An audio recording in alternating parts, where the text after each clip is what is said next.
पांडवों का लाक्षागृह में रहना और वहां आग लगाकर सुरंग से भाग जाना।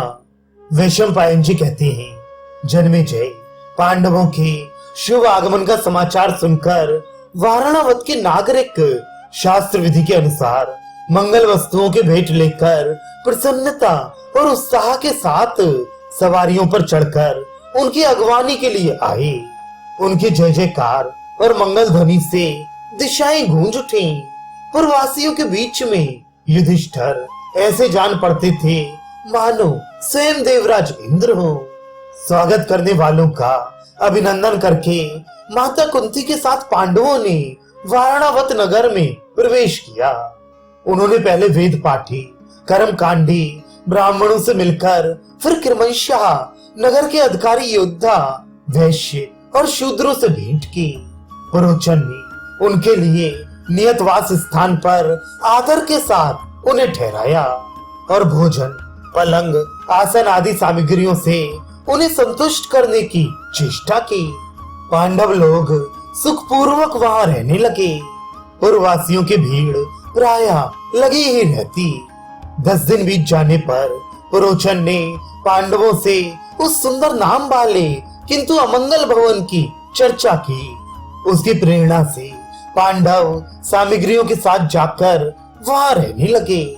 धर्मराज युधिष्ठिर ने उस घर को चारों ओर से देखकर भीमसेन से कहा, भाई भी देखते हो ना, इस घर का एक एक कोना आग भड़काने वाली सामग्रियों से बना है। घी, लाख और चर्बी की मिश्रित गंध से यही प्रमाणित होता है। शत्रु के कारीगरों ने बड़ी चतुराई से सन, राल, मूंज, घास, बांस आदि को घी से तर करके इसका निर्माण किया है। निश्चय ही पुरोचन का विचार है कि जब हम लोग इसमें बेखटके रहने लगे तब वे आग लगाकर इसे जला दे।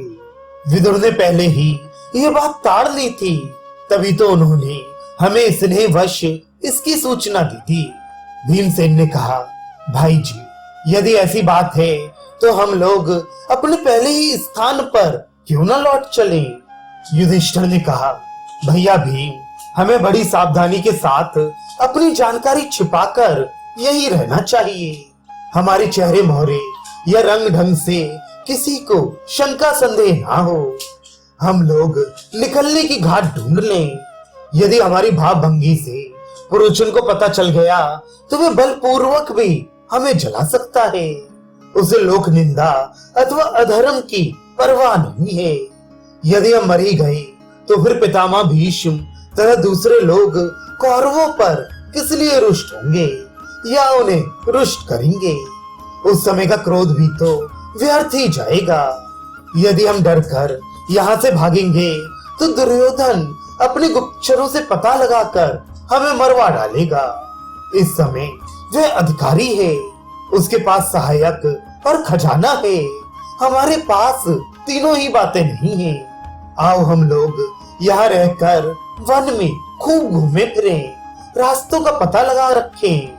सुरक्षित सुरंग बन जाने पर हम यहाँ से भाग निकलें और किसी को कानो कान इस बात की खबर ना हो कि पांडव जीते बच गए हैं।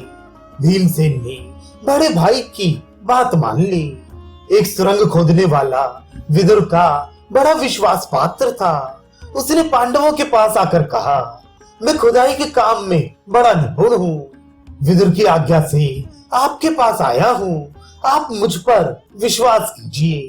विदुर ने संकेत के तौर पर मुझे बतलाया है कि चलते समय मैंने युधिष्ठिर से मिलेच्छ भाषा में कुछ कहा था और उन्होंने मैंने आपकी बात भली भांति समझ ली ये कहा था। पुरोचन जल्दी ही आग लगाने वाला है, मैं आपकी क्या सेवा करूं? युधिष्ठिर ने कहा, भैया मैं तुम पर पूरा विश्वास करता हूँ। हमारे जैसे चिंतक विदुर हैं वैसे ही तुम भी हो। हमें अपना ही समझो और जैसे वे हमारी रक्षा करते हैं वैसे ही तुम भी करो। इस आग के भय से तुम हमें बचा लो। इस घर में चारों ओर ऊंची दीवारें हैं, एक ही दरवाजा है। तब सुरंग खोदने वाला कारीगर युधिष्ठिर को आश्वासन देकर खाई की सफाई करने के बहाने अपने काम पर डट गया। उसने उस घर के बीचों बीच एक बड़ी भारी सुरंग बनाई और जमीन के बराबर ही किवाड़ लगा दिया। पुरोचन उस महल के दरवाजे पर ही सर्वदा रहता था, कहीं वे आकर देख न ले, इसलिए सुरंग का मुंह बिल्कुल बंद रखा गया। पांडव अपने साथ शस्त्र रखकर बड़ी सावधानी से उस महल में रात बिताते थे। दिन भर शिकार खेलने के बहाने जंगलों में घूमा करते। विश्वास न होने पर भी वे ऐसी ही चेष्टा करते मानो पूरे विश्वासी हैं। उस खोदने वाले कारीगर के अतिरिक्त पांडवों की इस स्थिति का पता किसी को नहीं था। पुरोचन ने देखा 1 वर्ष के लगभग हो गया, पांडव इसमें बड़े विश्वास से निशंक रह रहे हैं। उसे बड़ी प्रसन्नता हुई। उसकी प्रसन्नता देखकर युधिष्ठिर ने भाइयों से कहा, पापी पुरोचन समझ रहा है कि ये ठग लिए गए, ये बुढ़ापे में आ गया है, अतः अब यहाँ से निकल चलना चाहिए।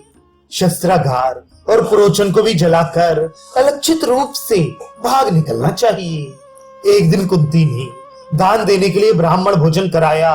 बहुत सी स्त्रियां भी आई थीं। जब सब खा पी कर चले गए, तब संयोगवश एक भील की स्त्री अपने 5 पुत्रों के साथ वहां भोजन मांगने के लिए आई। वे सब शराब पीकर मस्त थे, इसलिए बेहोश होकर लाक्षा भवन में ही सो गए। सब लोग सो चुके थे, आंधी चल रही थी, भयंकर अंधकार था। भीमसेन उस स्थान पर पहुंचे जहां पुरोचन सो रहा था। भीमसेन ने पहले उस मकान के दरवाजे पर आग लगाई और फिर चारों तरफ आग भभका दी। बात की बात में विकराल लपटें उठने लगी। पांचों भाई अपनी माता के साथ सुरंग में घुस चले। जब आग की असह्य गर्मी और उत्कट उजेला चारों ओर फैल गया और इमारत की चटचटाने तथा गिरने से धाई धाई ध्वनि होने लगी, तब पुरवासी जगकर वहां दौड़े आए। उस घर की भयानक दुर्दशा देखकर सब कहने लगे कि दुरात्मा दुर्योधन की प्रेरणा से पुरोचन ने यह जाल रचा होगा। हो ना हो ये उसी की करतूत है। धृतराष्ट्र की इस स्वार्थपरता को धिक्कार है। हाय हाय, उन्होंने सीधे और सच्चे पांडवों को जलवाकर मार डाला। पुरोचन को भी अच्छा फल मिला। वे निर्दयी भी इसी में जलकर राख का ढेर हो गया। इस तरह वाणावत के नागरिक रोते कलपते रात भर उस महल को घेरे रहे। पांडव माता कुंती को साथ लिए सुरंग से बाहर एक वन में निकले।